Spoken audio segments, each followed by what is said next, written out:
Today, Saudi Arabia's foreign minister said all bets are off if Iran gets nuclear weapons. And he made those comments at the World Policy Conference in Abu Dhabi when asked about the scenario. Talks to bring back the 2015 Iran deal have stalled because leaders in the West are accusing Iran of raising unreasonable demands. And they want to focus on the war in Ukraine as well as the unrest in Iran. Let's bring in founder and executive director of the National Security Institute, Jamil Jaffer. It's good to see you again, Jamil.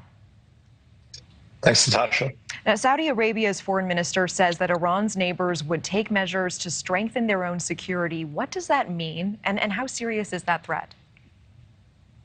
Well, I think the real concern that Saudi Arabia and a lot of Iran's neighbors have expressed repeatedly is a fear that Iran would get operational nuclear weapons. We know that the Iranians have sought to obtain enough fissile material for nuclear weapons. We know that they have tried to build ballistic missile delivery capabilities. And the question is, can they put all that together with a warhead design that could threaten their neighbors? And if so, it's likely their neighbors will seek to conduct their own nuclear programs or at least find a way to respond to that Iranian activity.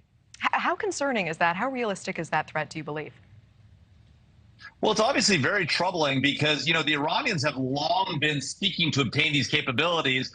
The U.S. sought to make a deal with them back in the 2013, 2014, 2015 timeframe. That deal was in place for a while. It wasn't a particularly good deal. President Trump got out of it. The Biden administration is trying to get back in that deal.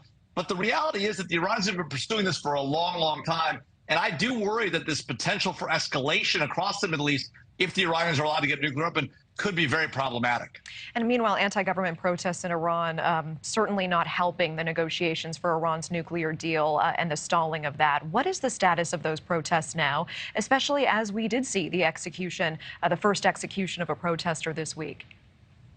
Well, those protests continue to go on. They've ebbed and waned over time, but they are very forceful. And the reality is that they are at least seeking to achieve some amount of change and maybe being successful. We did see some suggestions by Iran's attorney general about a week and a half back suggesting that this religious affairs ministry, the one that was engaging in these acts against women, might be disbanded, might be not authorized to do that. At the same time, we saw they're still planning on enforcing those hijab laws. So the question becomes, what happens next? And we know that putting all of that aside, this effort to influence the region, engage in support of terrorist groups, and obtain nuclear weapons continues to be a priority of this administration, of the leadership and the regime in Iran, led by Supreme Leader Ayatollah Khamenei. And that's fundamentally the challenge that all the states in the region face when it comes to the Iranian regime. And Jamil, what good is it to abolish the morality police if the laws that they upheld will continue to be enforced just by another force?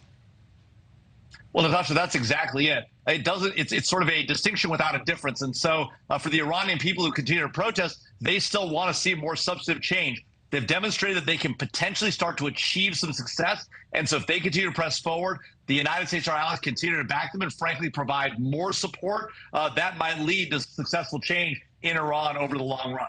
All right, Jamil Jaffer, appreciate the insight and time. Thank you. Thank you for watching. Go to newsnationnow.com to find NewsNation on your television provider. And don't forget to click the red subscribe button below to get more of NewsNation's fact-driven, unbiased coverage.